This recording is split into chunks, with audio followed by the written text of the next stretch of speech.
In October of 2001, this video was released and shown to the people of America and the world, and we were all told that this was Osama bin Laden accepting responsibility for the attacks on September 11th. But let's compare the Osama in this video to a photograph of the known Osama. When you compare the two, you'll notice that the Osama in the video has a shorter nose. He also appears to be a little chubbier. As the Osama in the video waves his hand, look carefully. You'll see he's wearing a ring and a wristwatch. Jewelry is forbidden by people of the Islamic faith. You'll also notice that when he signs on this pad, he's signing with his right hand. We know that the real Osama was left-handed. So we have to ask this question: where did this video come from, and why was it fabricated to mislead the people of America and the world? If you visit the FBI.gov website, you'll find the 10 most wanted list, and on that list, of course, is Osama bin Laden. You can pull up his wanted poster, and on that poster is a list of charges that he's wanted for. The curious thing is that nowhere in the list of charges is any mention of September 11th. The Muckraker report contacted Rex Toom, a spokesperson for the FBI, and asked why was there no mention of the attacks on September 11th on Osama's wanted poster. Mr. Toom's response was, "We have no hard evidence linking Osama bin Laden with the attacks on September 11th. Now we have some breaking news coming into the MSNBC newsroom. A federal judge has approved a request by prosecutors to officially dismiss all criminal charges against Osama bin Laden. To officially dismiss all criminal charges against Osama bin Laden. There was constant discussion about him hiding out in caves, and I think many times the American people have a perception that it's a little hole dug out of a side of a mountain. Oh, no. This is it. This is a fortress. Yes. A complex, multi-tiered, bedrooms and offices on the top, as you can see. Secret exits on the side and on the bottom. Cut deep to avoid thermal detection. A ventilation system to allow people to breathe and to carry on. The entrance is large enough to drive trucks and even tanks. Even computer systems and telephone systems. It's a very sophisticated operation. Oh, you bet. This is serious business. And there's not one of those. There are many of those. Okay, what can we say to such a person? Okay, all we can do is appeal to scientific values. And if he doesn't share those values, the conversation is over. Okay, if someone doesn't value evidence, what evidence are you going to provide to prove that they should value it? If someone doesn't value logic, what logical argument could you provide to show the importance of logic? Now that we know Osama bin Laden was not responsible for 9/11, who claimed that he was? Former Israeli Prime Minister Ehud Barak was on BBC 1 hour after the North Tower collapsed, blaming Osama. Bin Laden sits in Afghanistan. There is a source of who else terror. can you identify, though? Because we're not saying he's responsible for this necessarily. Bin Laden, who is behind this very attack, when you and the whole world will realize. Mossad, the Israeli intelligence, warned the United States before 9/11 that a major terrorist attack would take place. This report was confirmed by Mossad officer Yuval Aviv. There was a report, you'll recall, that the Mossad, the Israeli intelligence agency, did indeed send representatives to the U.S. to warn just before 9/11 that a major terrorist attack was imminent. And that's why Israel had information that they were giving the American government specific information. There will be an attack in North America within the next 30 days. There will be a hijacking of aircraft, and those aircraft will be used as flying bombs. That was available at the time. In 1995, Israeli Prime Minister Benjamin Netanyahu wrote a book called Fighting Terrorism. In this book, he writes that militant Islam will bring down the World Trade Center. So I wrote a book in 1995, and I said that if the West doesn't wake up to the suicidal nature of militant Islam, the next thing you'll see is the militant Islam is bringing down the World Trade Center.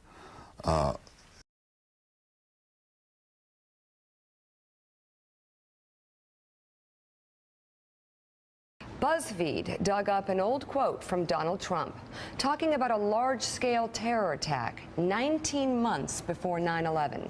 In his 2000 book, The America We Deserve, Trump wrote, I really am convinced we're in danger of the sort of terrorist attacks that will make the bombing of the 1993 Trade Center look like little kids playing with firecrackers. Trump also mentioned the mastermind of the attack, writing, quote, "One day, we're told that a shadowy figure with no fixed address named Osama bin Laden is public enemy number one, and U.S. jet fighters lay waste to his camp in Afghanistan. He escapes back under some rock, and a few news cycles later, it's on to a new enemy and a new crisis." The alliance between Israel and America has always been extremely strong. It's about to get even stronger. President Trump and I see eye to eye on the dangers emanating from the region, but also on the opportunities. Both Netanyahu and Trump wrote books about 9/11 well before it happened, and that Osama bin Laden was responsible. Interesting. It began when this woman was watching the Twin Towers burning from her apartment in New Jersey. She noticed 3 men on top of a van, posing for pictures with the towers burning in the background. And I could see that they were like happy. You know, they didn't look shocked to me. You know, they didn't look shocked. I thought it was very strange. The witness called police, who stopped the van hours later and arrested 5 men. All 5, it turns out, were Israeli. They were turned over to the FBI. Sources tell ABC News during a check of national security databases, some of the men were listed as having had connections with Israeli intelligence. At the FBI, that set off alarm bells. A major terrorist manhunt began, and just 6 hours after the attack, the van was stopped at a roadblock by patrolman Scott DiCarlo. We were asked to detain the van and the passengers. They were just removed from the vehicle, patted down for safety precaution, and detained. 911 call at 410 Park. I think once the FBI arrived, one of them stated that they were on our side. So there's something to that effect. 5 Israelis were arrested for filming and celebrating as the first tower was hit. As they were being arrested, one of them told Officer DiCarlo, "We are Israeli. We are not your problem. Your problems are our problems. The Palestinians are the problem. Please search the vehicle and explosive residue was found." The 5 Israelis arrested, Sivan Kurtzberg, Paul Kurtzberg, Yaron Shmuel, Oded Elner, and Omar Marmari were part of a Mossad front company called Urban Moving Systems. Yuval Aviv is a counterterrorism advisor to the US Congress, but was once a spy for Israel's secret service Mossad. He says Urban Moving was a front company for Israeli intelligence, and that some of its workers were spying illegally in the US. Israel has engaged in intelligence gathering in friendly countries. Some of it is done with permission, and some of it probably has been done without permission in areas that is vital to Israeli interest. Secretary of State Colin Powell also confirmed their arrests.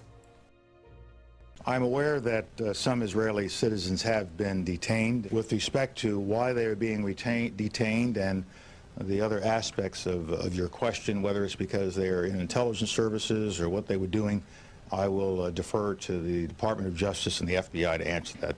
The FBI wasn't satisfied. Channel 4 has learnt from intelligence sources that some of the men's names were already known to American counterintelligence. Paul Kurtzberg admitted serving in an Israeli army anti-terrorist unit. He refused to take a lie detector test for 10 weeks.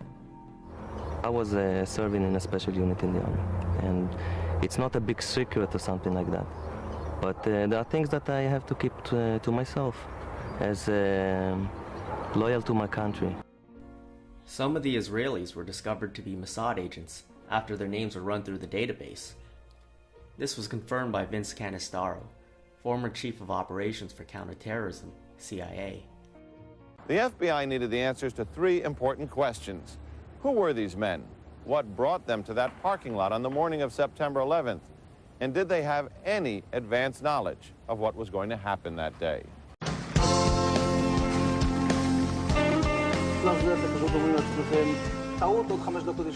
And at that point, we were taken for another round of questioning, this time related to our allegedly being members of Mossad. The fact of the matter is, we are coming from a country that experiences terror daily. Our purpose was to document the event. Our purpose was to document the event. They went on an Israeli talk show to explain their actions. Their excuse was that they were coming from a country which experiences terrorism daily, so their purpose was to document the event. How did they know there was going to be a terrorist event? And that's why Israel had information that they were giving the American government, specific information. There will be an attack in North America within the next 30 days. There will be a hijacking of aircraft, and those aircraft will be used as flying bombs. That was available at the time. What about this question of advanced knowledge of what was going to happen on 9/11? How clear are investigators that some Israeli agents may have known something? Well, it's very explosive information, obviously, and there's a great deal of evidence that they say they have collected, none of it necessarily conclusive. It's more when they put it all together. A bigger question, they say, is how could they not have known? Almost a direct quote, Britt. They knew because they were Mossad agents. Mossad officially warned the United States that there was going to be a major terrorist attack. Their van was at the scene as early as 8 a.m. After examining the confiscated footage, police confirmed that the Israelis were in fact celebrating as the first tower was hit. I've got so many questions, but you are vindicated. This has got to be the 50th time the last 6 months on the radical Muslims celebrating, not just in New Jersey, but New York, Palestine, all over. What do you have to say? They're still attacking you, though we've got Dan Rather on video, we've got New York Post, we've got Washington Post, we've got, I mean, what's going on here? Well, I took a lot of heat, and I was very strong on it, and I held my line, and then all of a sudden, you know, hundreds of people were calling up my office. I was the other day in Sarasota, Florida, and people are in line, and we had 12,000 people, which is fantastic. And the people were saying, many of the people from New Jersey, 4 or 5 people said, Mr. Trump, I saw it myself. I was there. They talked about Patterson, but they said, I saw it myself, Mr. Trump. I was there. So many people have called in, and on Twitter, @RealDonaldTrump, they're all tweeting. So I knew it happened, and I held my line, and people wanted me to apologize, and we can't do that. People like you and I can't do that so easily. Now, we can do it if we're wrong, Alex. You apologize. I'd apologize if I was wrong. But they were celebrating, and they were celebrating the fall of the World Trade Center. I think that's disgraceful. I watched when the World Trade Center came tumbling down. And I watched in Jersey City, New Jersey, where thousands and thousands of people were cheering as that building was coming down. Thousands of people were cheering. So something's going on. We got to find out what it is. I know Donald Trump. I know him very well. And I think his attitude, his support for Israel is clear. He feels very warmly about the Jewish state. Israelis, Jews to be precise, were arrested celebrating 9/11. Trump is going around telling the world that Muslims were celebrating 9/11. Is he covering for Israel? Keep in mind that Trump and Israeli Prime Minister Netanyahu both wrote books about 9/11 well before it happened. We had one report early on from another intelligence service that suggested that the lead hijacker, Mohammed Atta, had met with Iraqi intelligence officials in Prague, Czechoslovakia. And that reporting waxed and waned with a degree of confidence in it and so forth. Has been pretty well knocked down now at this stage.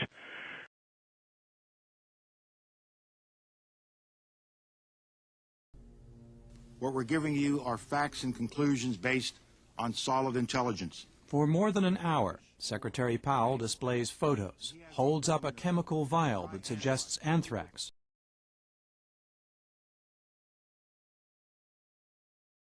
I'm sitting there How stuck did with you it. feel? I felt terrible.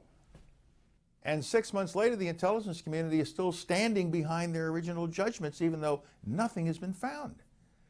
I understood the consequences of that failure, and as I've said on many occasions, I deeply regret that the information, some of the information, not all of it, some of the information I presented, which was multi-source, was wrong. And it is a blot on my record. But, you know, there's nothing I can do to change that blot. Israeli intelligence tried to link Iraq to 9/11, by creating a lie that one of the hijackers, Al-Qaeda member Mohammed Atta, met with Iraqi officials in Prague where they gave him anthrax. Even though this was proven to be a lie, Netanyahu told Congress that Iraq should be invaded anyway. I think... Well, excuse me one second. You're making a connection between the Taliban and Iraq? Yes, I am. I'm saying that if you look at those who harbor terrorists and those who support terrorists... I guess I was looking for a connection between September 11th and my understanding why we went to the Taliban is there was a connection there. They were harboring somebody that we believed did the act on September 11th. Yes, that's the first reason why you did it. Now you're going to take me from September 11th to Iraq somehow? Yes, but I'm saying something else. I'm saying the connection is not whether Iraq was directly connected to September 11th, but how do you prevent the next September 11th? Iraq had nothing to do with 9/11. Netanyahu was still trying to link them together. 2 days after 9/11, Netanyahu went on television and used the attack to justify invading Iraq. What is important to understand is that you have to dismantle the entire terror empire, and especially before its main practitioners, the terror states of Iran and Iraq, acquire nuclear weapons. And this, I think, has been a wake-up call from hell. It is telling us, you have the power now to act. Summon the will. Let's take a look at the anthrax letters which killed 5 people. We know Israel lied about Osama bin Laden orchestrating 9/11. We know Israeli intelligence lied about Mohammed Atta getting anthrax from Iraqi officials in Prague. Now look what it says on the bottom. Death to Israel, Allah is great. Gee, I wonder who wrote this. The FBI concluded that the anthrax was created and sent by Dr. Bruce Ivins of the U.S. Medical Research Institute of Infectious Diseases. He was not a Muslim. He was a Christian Zionist who loved Israel. He wrote in 2006, "By blood and faith, Jews are God's chosen and have no need for dialogue with any Gentile." He supported Bush's mass murder of Muslims in Afghanistan and Iraq. He committed suicide once the FBI was onto him. Initially, it was believed that Al-Qaeda sent these letters. Well, 4 Israelis were arrested living next door to Mohammed Atta in Florida. They were all Mossad agents. This was confirmed by the Justice Department. I can't include the footage because if you try to re-upload it, YouTube will block it worldwide. The full report with the FBI searching their apartments is still available online. Just look for this. So, Israel officially warned the United States that there's going to be a major terrorist attack soon. Mossad agents were living next door to Mohammed Atta, and their excuse was that they were spying on Arabs. Instead of stopping the terrorist attack, they let it happen and got caught celebrating. Mohammed Atta was used to justify not just the invasion of Iraq, but Afghanistan as well by way of the fake Osama confession. Atta didn't have ties to Afghanistan or Iraq. He was tied to Israel. They're living, they've got these 7th century or 14th century goggles that they've looking at the world through, and you know, if we pipe Baywatch over on the satellite dish, that's an offense that they're willing to die for. Sam Harris and other Israeli propagandists will often claim that 9/11 happened because Muslims hate our freedom, and they blew themselves up because we allow women to wear whatever they want. Well, according to the FBI, some of the hijackers weren't even Muslim. Mohammed Atta was hanging out at strip clubs, banging strippers and snorting cocaine. These guys had money flowing out their ass. I mean, excuse my language, but they never seemed to run out of money. I mean, they was just tossing money left and right. I mean, it was just like, oh my God. And they had massive supplies of cocaine. The entire video is silent, and yet the images unnerving. The 9/11 mastermind and his accomplice laughing it up and then going through their lines for a performance of martyrdom wills.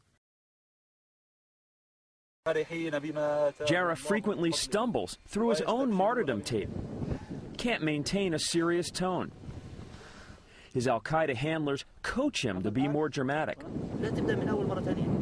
Start again. One of them scolds him off camera. This speech requires passion. Why don't you try a different approach? A second man chimes in. This is not reality jihadism. This is more, in fact, scripted, edited, stylized.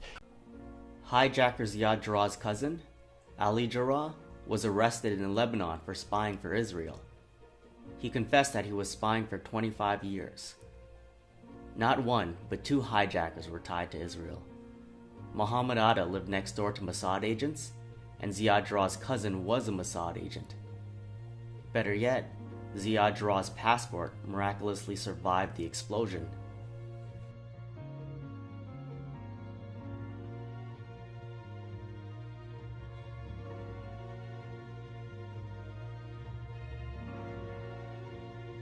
Listen to a terrorist threatening his own country. The streets of America shall run red with blood. He was a suburban California kid, a lover of heavy metal, who became one of the most wanted men on the planet. The grandson of a Jewish doctor, Adam Perlman morphed into Adam Gadon, the American mouthpiece of Al-Qaeda. September 11th demonstrated that America is not invincible. Adam Gadon, real name Adam Perlman, is an Al-Qaeda terrorist who is Jewish. He comes from a family of well-connected Zionists. His grandfather, Carl Perlman, was the first local chairman of the Bonds for Israel campaign, chairman of the United Jewish Welfare Fund, and was also a board member of the ADL. In the past, Adam was arrested for beating up Muslims. He also wrote essays condemning Muslims as bloodthirsty terrorists. Then he began working with the Mossad, putting out Israeli propaganda about 9/11. And the other variables that Bob wants to invoke here, and again, specifically on Islam, economics and political oppression, don't account for this behavior. The 19 hijackers were living in Germany. They all were college educated. Most of them had PhDs. These are engineers and architects. All the brothers who took part in the raids on America were dedicated, strong-willed, highly motivated individuals with a burning concern for Islam and Muslims. And they had to be chosen for such a difficult mission. They were definitely not failures looking for a way out. Look at the pilots: Mohammed Atta, Marwan Shehi, Ziad Jarrah, Hani Hanjour. All of them had lived and studied in the West. All of them had the world within their reach if they had wanted it. But how could they live with themselves if they were to enjoy this worldly life while their ummah burns? Israel lied about Iraq harboring terrorists and did the same thing with Palestine. In 2002, Israeli Prime Minister Ariel Sharon said that Al-Qaeda was operating in Gaza. 3 days later, Mossad agents were arrested by the Palestinian Authority while trying to set up an Al-Qaeda front. Al-Qaeda has always been a tool Israel used to justify bombing another country. Israeli soldiers got caught working with Al-Qaeda at the Israeli-Syrian border, and photographs were taken. This alliance was confirmed by Ephraim Halavi, who was the director of Mossad during 9/11. He ran the operations. He also publicly admitted that Al-Qaeda was being treated at hospitals in Israel, which is harboring terrorists. There have been reports that Israel has been treating wounded Syrian rebel fighters in its hospitals on the border, including fighters from Nusra Front, which is, of course, the Al-Qaeda proxy in Syria. Do those reports worry you that Israel's helping wounded Al-Qaeda-aligned fighters? As I said before, in a different context, it's always useful also to deal with your enemies in a humane way. So it's purely humanitarian, you say? So there's no tactical or political or strategic... I didn't say there's no tactical. I said the main consideration, the immediate consideration is humane. But the tactical issues involved, I mean, you know better than me the phrase blowback. You don't think there's going to be blowback against Israel if you get into bed with a group like Nusra Front? No, I don't think so. I don't think there's going to be blowback. Why? Because I think that, unfortunately, the rules of the game in Syria are such that you can do anything that is not possible to be done anywhere else. Yeah, I think people said that in Afghanistan too. Would you also treat Hezbollah fighters? No, I would not treat... Have you not just contradicted what you told me 60 seconds ago about humanely treating your enemies? No. I think as far as Hezbollah fighters are concerned, with them we have a different account. So let me be clear, you're happy to treat Al-Qaeda fighters, but not Hezbollah fighters? We have a different account with Hezbollah, a totally different account, because Hezbollah has carried out the type of actions against us which preclude us from going into what the Al-Qaeda has done. Al-Qaeda, to the best of my recollection, has up to now not attacked Israel. But it's attacked your #1 ally and protector and sponsor, the United States of America. There is a quote-unquote war on terror being going on for 15 years. In 16 years, Al-Qaeda, including its rebranding called ISIS, has never attacked Israel despite being next door. ISIS attacked Israel once, but that was by accident. Former Israeli Defense Minister Moshe Yaalon publicly said that ISIS accidentally attacked Israel, then apologized. Trump and Israel's propaganda minister, Alex Jones, brags about an interview Trump did on the day of 9/11, where he said bombs were used. Let's take a look. Donald, you're probably the best known builder, particularly of great buildings in the city. There's a great deal of question about whether or not the damage and the ultimate destruction of the buildings was caused by the airplanes, by architectural defect, or possibly by bombs or aftershocks. Do you have any thoughts on that? Well, it was an architectural defect. You know, the World Trade Center was always known as a very, very strong building. Don't forget, that took a big bomb in the basement. Now, the basement is the most vulnerable place because that's your foundation, and it withstood that. And I got to see that area about 3 or 4 days after it took place because one of my structural engineers actually took me for a tour because he did the building. And I said, I can't believe it. The building was standing solid, and half of the columns were blown out. I mean, so this was an unbelievably powerful building. If you know anything about structure, it was one of the first buildings that was built from the outside. The steel, the reason the World Trade Center had such narrow windows is that in between all the windows, you had the steel on the outside. So you had the steel on the outside of the building. That's why when I first looked, and you had big, heavy I-beams, when I first looked at it, I couldn't believe it because there was a hole in the steel. And this is steel that was, you remember the width of the windows in the World Trade Center, folks. I think you know, if you were ever up there, they were quite narrow. And in between was this heavy steel. I said, how could a plane, even a 767 or 747 or whatever it might have been, how could it possibly go through the steel? I happen to think that they had not only a plane, but they had bombs that exploded almost simultaneously, because I just can't imagine anything being able to go through that wall. Most buildings are built with the steel is on the inside around the elevator shaft. This one was built from the outside, which is the strongest structure you can have, and it was almost just like a can of soup. You know, Donald, we were looking at pictures all morning long of that plane coming into building number 2, and when you see that approach the far side, and then all of a sudden, within a matter of a millisecond, the explosion pops out the other side. Right. I just think that it was a plane with more than just fuel. I think, obviously, they were very big planes. They were going very rapidly, because I was also watching where the plane seemed to be not only going fast, it seemed to be coming down into the building. So it was getting the speed from going downhill, so to speak. It just seemed to me that to do that kind of destruction is even more than a big plane, because you're talking about taking out steel, the heaviest caliber steel that was used on a building. I mean, these buildings were rock solid. And, you know, it's just an amazing thing. And it's not right to call up and then extrapolate and connect him to 9/11 when he came out on the day of 9/11 and the day after on Fox and on CNN and said, I believe there had to be bombs in those buildings. It was brought down by explosives. A plane doesn't do that. And then described the architecture of Tower 1 and Tower 2. If he was an insider, he wouldn't have said that.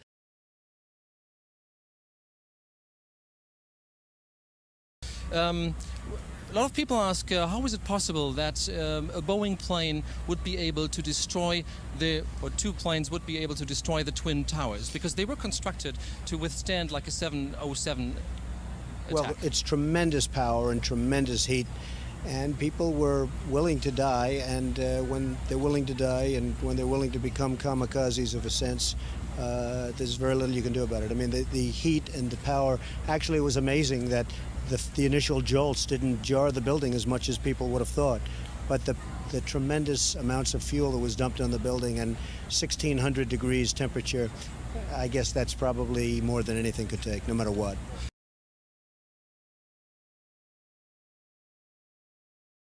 I said, how could a plane, even a 767 or 747 or whatever it might have been, how could it possibly go through this deal? I happen to think that they had not only a plane, but they had bombs that exploded almost simultaneously. They were constructed to withstand like a 707 attack. Well, it's tremendous power and tremendous heat, and people were willing to die, and when they're willing to die and when they're willing to become kamikazes of a sense, there's very little you can do about it. So, Trump and Israeli Prime Minister Netanyahu wrote about 9/11 well before it happened. Israelis were arrested celebrating 9/11, and Trump covered it up, telling the world that Muslims were celebrating 9/11. And Trump said on 9/11 that explosives had to have been used, but 2 days later he flip-flopped and said that the planes brought down the buildings. To this day, Trump is still lying and pushing the Israeli narrative that Muslims somehow brought down the World Trade Center. I speak to you today as a lifelong supporter and true friend of Israel.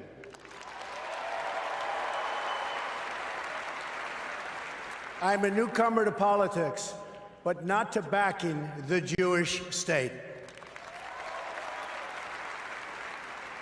In 2001, weeks after the attacks on New York City and on Washington, and frankly, the attacks on all of us, attacks that they were perpetrated by the Islamic fundamentalists, Mayor Rudy Giuliani visited Israel to show solidarity with terror victims. I sent my plane because I backed the mission for Israel 100%. I mean, you look at Larry Silverstein, who's a terrific owner in New York and a very good friend of mine who I just called. I was very worried about him because I assumed maybe he was in the building. He took possession of the building 1 week ago. As you know, he just bought the World Trade Center. Right. 7 weeks before 9/11, 2 Israeli billionaires purchased the lease to the World Trade Center: Larry Silverstein and Frank Lowy, who was an Israeli commando. Lowy was also a part of a Jewish terrorist group called the Haganah. The Haganah not only committed terrorism against British forces in Palestine, but also bombed Jewish sites in Iraq and elsewhere in the Middle East, making it look like Arabs did it, to increase Jewish immigration to Palestine. Naim Giladi and many other Israelis write about this. I bring this up because when Frank Lowy was young, he was framing Arabs for political benefit, to increase Jewish immigration to Palestine. Decades later, he purchases the lease for the World Trade Center and frames Arabs for political benefit. After 9/11, what happened? The United States began bombing Israel's enemies in the Middle East. Larry Silverstein, who also purchased the lease to the World Trade Center, admitted in Israel that he began designing a new World Trade Center in 2000, while the buildings were still standing. And so, next thing you know, we've got the designs of a building. And the first design meeting was in April of 2000. And construction began shortly thereafter in 2002.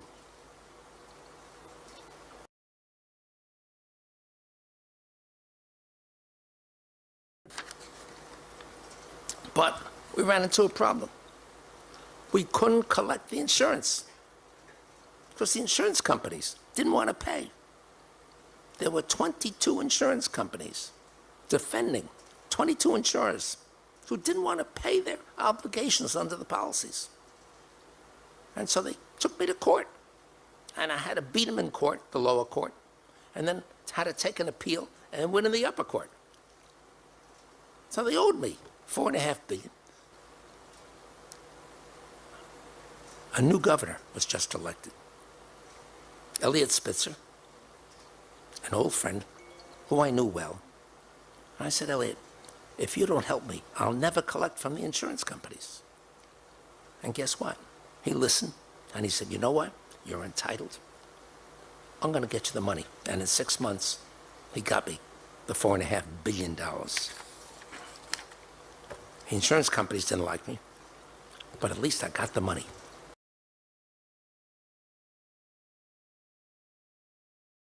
I remember getting a call from the fire department commander telling me that they were not sure they were going to be able to contain the fire. And I said, you know, we've had such terrible loss of life. Maybe the smartest thing to do is pull it. And they made that decision to pull, and then we watched the building collapse. I see what's happening down there. It's a mess. And the developer is actually a friend of mine, but he didn't want to build this building either. If you look back at the records, I mean, when it was first foisted upon him, Larry Silverstein is a great guy. He's a good guy. He's a friend of mine. Trump's good friend, Israeli billionaire Larry Silverstein, admitted that he began designing a new World Trade Center in 2000. Also, Israeli Prime Minister Netanyahu wrote in 1995 that militant Islam would bring down the World Trade Center. Interesting. Silverstein and Netanyahu are actually good friends as well. Silverstein admitted that Netanyahu would call him every Sunday. We heard Silverstein bragging about making $4.5 billion from insurance, so 9/11 was good for him. Was 9/11 good for Netanyahu? Benjamin Netanyahu has publicly said the September 11th attacks have been good for Israel. Netanyahu said, quote, "We're benefiting from one thing, and that is the attack on the Twin Towers and Pentagon and the American struggle in Iraq." Netanyahu said that 9/11 was good for Israel because it swung American public opinion towards supporting a war against Iraq. If you doubt Ma'ariv and Haaretz claims, you can read Netanyahu's book, Fighting Terrorism, and you'll see that he sources both those news outlets several times. Netanyahu also told the New York Times that 9/11 was very good for Israel. Asked tonight what the attack meant for relations between the United States and Israel, Benjamin Netanyahu, the former prime minister, replied, "It's very good." Then he edited himself. "Well, not very good, but it will generate immediate sympathy." He predicted that the attack would strengthen the bond between our two peoples. Because we've experienced terror over so many decades, but the United States has now experienced a massive hemorrhaging of terror. Netanyahu has publicly stated twice that 9/11 was good for Israel. How does Trump feel about Netanyahu? My name is Donald Trump, and I'm a big fan of Israel. And frankly, a strong prime minister is a strong Israel. And you truly have a great prime minister. In Benjamin Netanyahu, there's nobody like him. He's a winner. He's highly respected. He's highly thought of by all. And people really do have great, great respect for what's happened in Israel.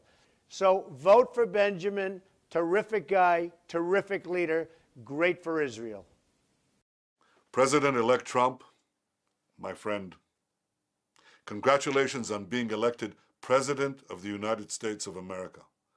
You are a great friend of Israel. Trump and Netanyahu, who have been friends for years, are both being financed by Israeli billionaire Sheldon Adelson. Adelson gave over $100 million to Trump's campaign and hailed Trump as the best president for Israel ever. First of all, there's nobody on this stage that's more pro-Israel than I am. Okay? There's nobody. I am pro-Israel.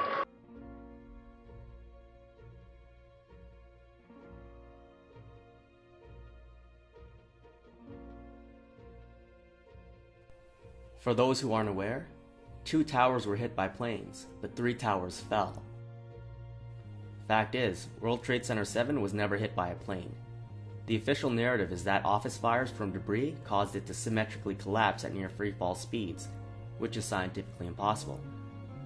President Bush at the time even admitted that explosives were used. He told us the operatives had been instructed to ensure that the explosives went off at a point that was high enough to prevent people trapped above from escaping. We know that explosive residue was found in the van of the dancing Israelis. Well, another Urban Moving Systems van got caught, but this one was full of explosives. They also tried to blow up the George Washington Bridge. There was a BOLO, which is be on the lookout for a particular van with, there's supposed to be a few occupants in there. And the BOLO basically stated that this van may be on its way to destroy the George Washington Bridge or something like that, if I remember correctly, and blow up the bridge. The FBI has now put out a nationwide APB all-points bulletin for a white Chevy van with New Jersey registration. Written on the back is Urban Moving Systems. 2 or 3 men arrested on the New Jersey Parkway. Deborah, can you hear me now? Yes, I can. That is the information that I'm getting from 2 sources, that there was a van either on the New Jersey Turnpike or the Garden State Parkway, and that it was near the George Washington Bridge. There were 2 or 3 men who were in the van. The van was pulled over. It is not clear why the van was pulled over, but when it was, law enforcers found tons of explosives inside of the van. But some very intelligent and aggressive cops also stopped another terrorist attack from happening on the George Washington Bridge. CBS 2 has learned exclusively that 2 men are in custody tonight after being arrested at the George Washington Bridge with an entire truckload of explosives. Now I'm told that those explosives could have been enough to blow up the entire span and all the cars and the people that were on it. And word late tonight that 2 suspects are in FBI custody after a truckload of explosives was discovered around the George Washington Bridge. That bridge links New York to New Jersey over the Hudson River. Whether the discovery of those explosives has anything to do with other events of the day is unclear, but the FBI has 2 suspects in hand, said the truck load of explosives, enough explosives were in the truck to do great damage to the George Washington Bridge. I was watching the towers, and though I wasn't the closest, I saw them crumble to the earth like they were full of explosives. And they thought nobody noticed the news report that they did about the bombs planted on the George Washington Bridge. 4 non-Arabs arrested during the emergency, and then it disappeared from the news permanently. They dubbed the tape of Osama, and they said it was proof. Jealous of our freedom, I can't believe you bought that excuse. The George Washington Bridge was owned by the Port Authority. Chairman of the Port Authority at the time of 9/11 was Jewish billionaire Lou Eisenberg.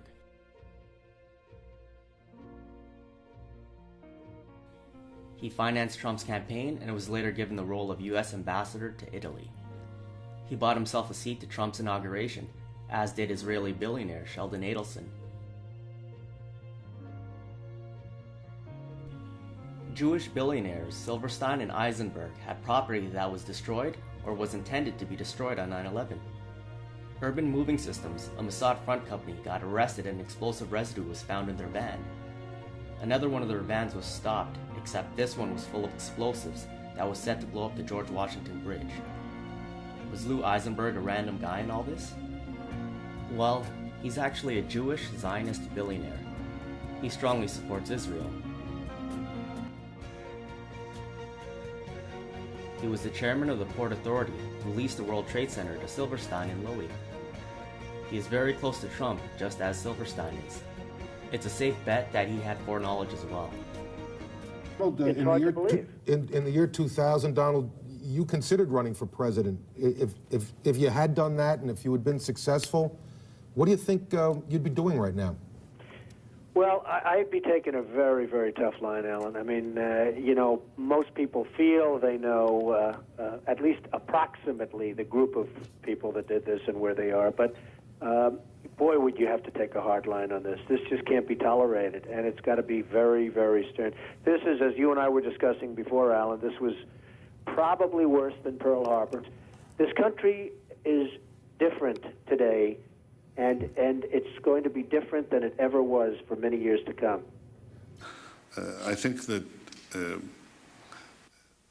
today was another expression of the strength of this country and the strength of democracy.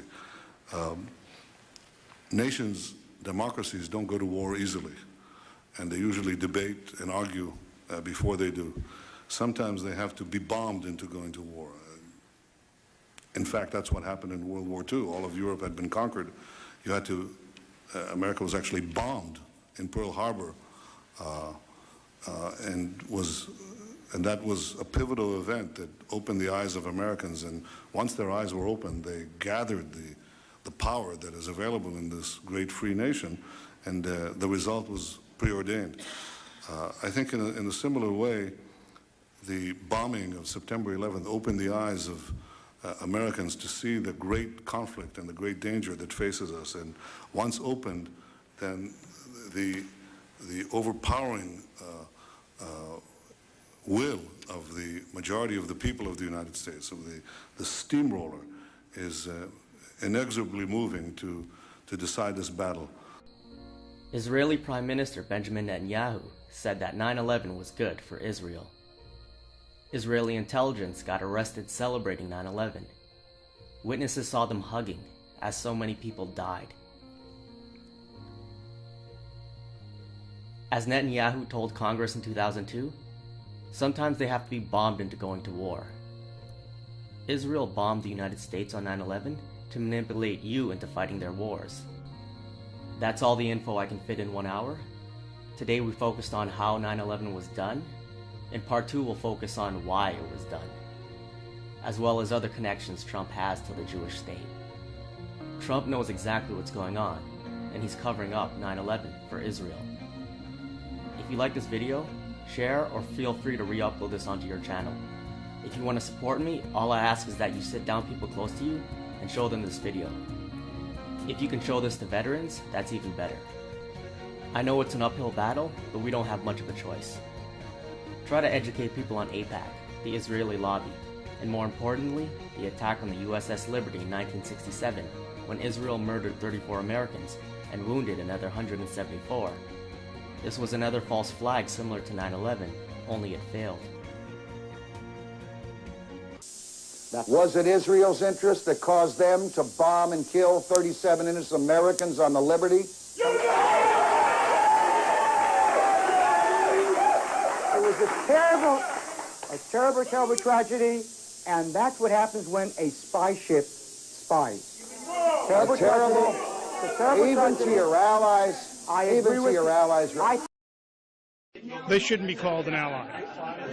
They don't deserve it. 4 days into the 1967 Six-Day War, these men witnessed and survived one of the most deadliest attacks on an American vessel by a close U.S. ally, Israel. The torpedo entered the ship right about here. 42 years ago, Israeli jet fighter planes and torpedo boats bombarded an American intelligence Navy ship, the USS Liberty, with a series of attacks. The assault lasted 2 hours. According to survivors, killed 34 crewmen, injured over 170 others, and nearly sunk the ship.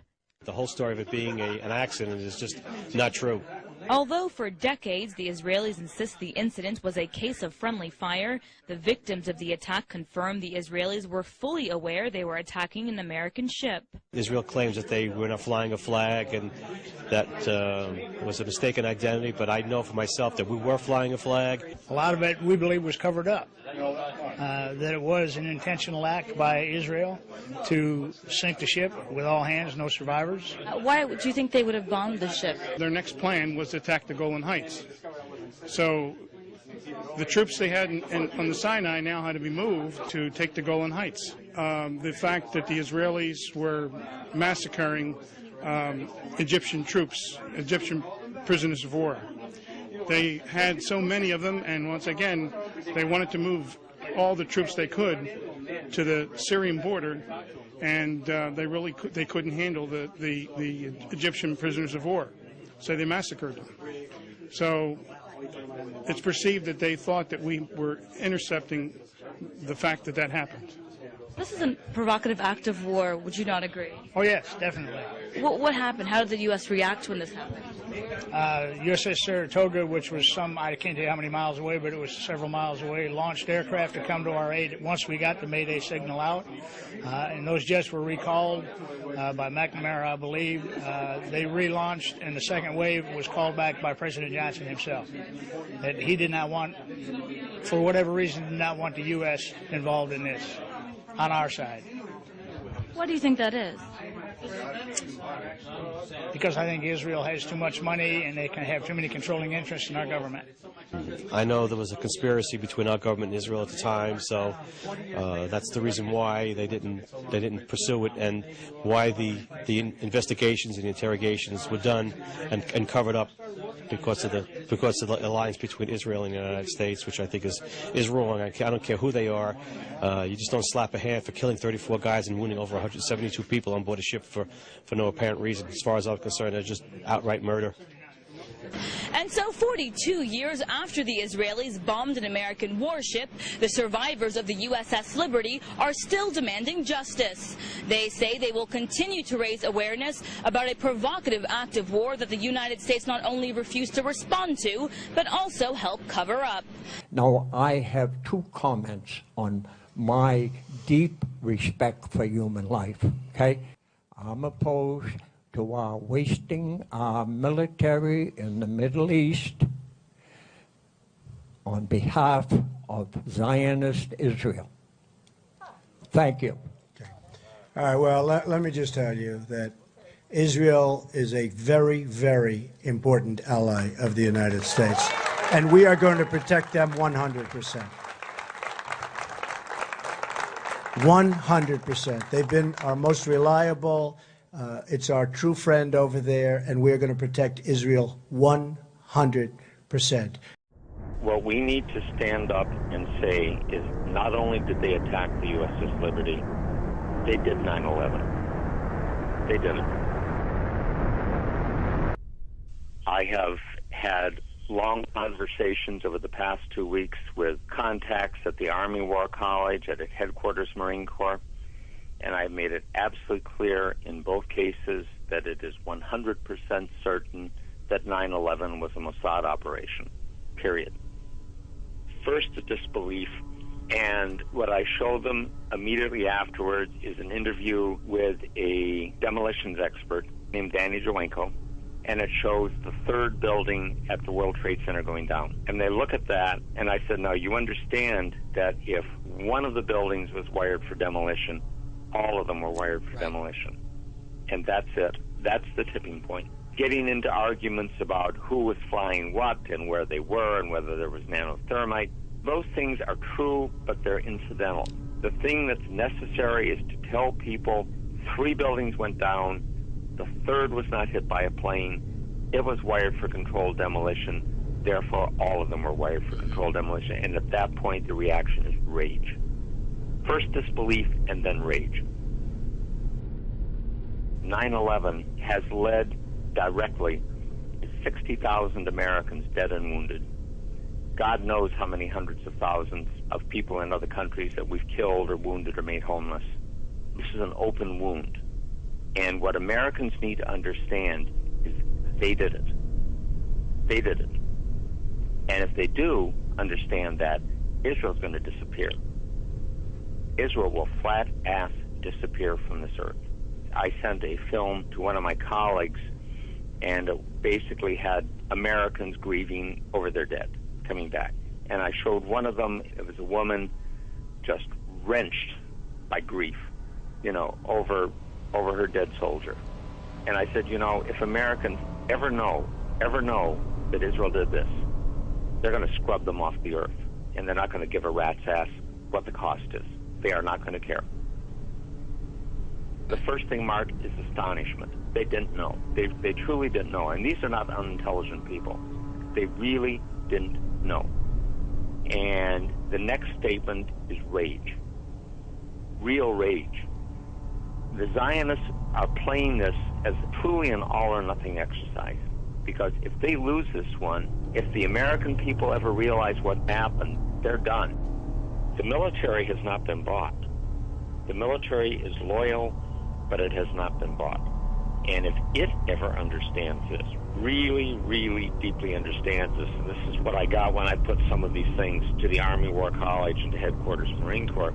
I mentioned to a contact at Headquarters Marine Corps, I said, they did 9/11.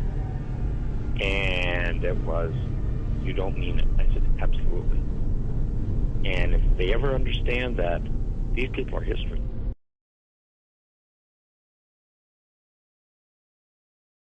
And I said, what's going on? And who knows what it is? The famous Trojan horse. I mean, is this a Trojan horse? I doubt it, but it could very well be. And they don't have paperwork. They have no documentation whatsoever. They have no documentation. And then we're bringing them into this country. We don't know who they are. And you look at what happens in California, and you look at some of the things that happen, including, by the way, flying airplanes into the World Trade Center. Why are we doing this? Build a safe zone in Syria. Get the Gulf states who have a tremendous amount of money. I mean, Saudi Arabia was making $1 billion a day before the oil went down. So now they're making half, okay? They're making a lot. Get them to pay. They're not paying. The other ones aren't paying. We're paying. We always pay. We're the sucker. We're the sucker. We're like the stupid sucker. And we're not going to pay anymore for all this stuff. And anybody that comes in, if I win, they're going back out. We're going to do it humanely and everything, but they're going back out. We don't know where they are. We don't know who they are, where they come from. And we've already had some. You saw the couple that came in from Iraq, where they were already planning different things. One in California, one in Houston, I believe. And they're planning things. No, we don't need it. We got enough problems, folks. We got enough problems.